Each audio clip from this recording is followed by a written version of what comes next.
दोस्तों, इस कहानी को ध्यान से सुनना और समझने की कोशिश करना। एक बार एक किसान की घड़ी कहीं खो गई। वैसे तो घड़ी कीमती नहीं थी, पर किसान उससे भावनात्मक रूप से जुड़ा हुआ था और किसी भी तरह उसे वापस पाना चाहता था। उसने खुद भी घड़ी खोजने का बहुत प्रयास किया। कभी कमरे में खोजता, तो कभी बाड़े में, तो कभी अनाज के ढेर में, पर तमाम कोशिशों के बाद भी घड़ी नहीं मिली। उसने निश्चय किया कि वो इस काम में बच्चों की मदद लेगा और उसने आवाज़ लगाई, सुनो बच्चों, तुम में से जो कोई मेरी खोई हुई घड़ी खोज देगा, उसे मैं 100 रुपये इनाम दूंगा।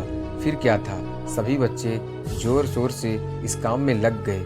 वे हर जगह देखने लगे, ऊपर नीचे, बाहर, आंगन में, हर जगह, पर घंटों बीत जाने पर भी घड़ी नहीं मिली। अब लगभग सभी बच्चे हार मान चुके थे और किसान को भी यही लगा कि घड़ी नहीं मिलेगी। तभी एक लड़का उसके पास आया और बोला, काका मुझे एक और मौका दीजिए, पर मैं इस बार ये काम अकेले ही करना चाहूँगा।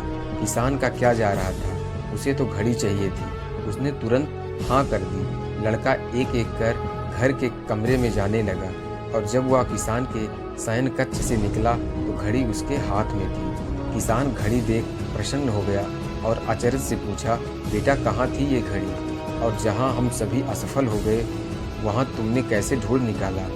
लड़का बोला, काका मैंने कुछ नहीं किया, बस मैं कमरे में गया और चुपचाप बैठ गया और घड़ी की आवाज़ पर ध्यान केंद्रित करने लगा।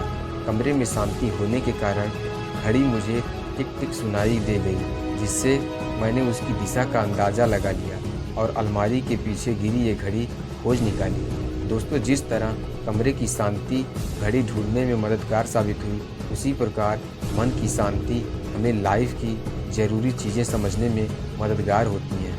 हर दिन हमें अपने लिए थोड़ा वक्त निकालना चाहिए, जिससे हम बिल्कुल अकेले हों, जिसमें हम शांति से बैठकर खुद से बात कर सकें, अपने भीतर की आवाज़ को सुन सकें। तभी हम जिंदगी को और अच्छे ढंग से जी पाएंगे।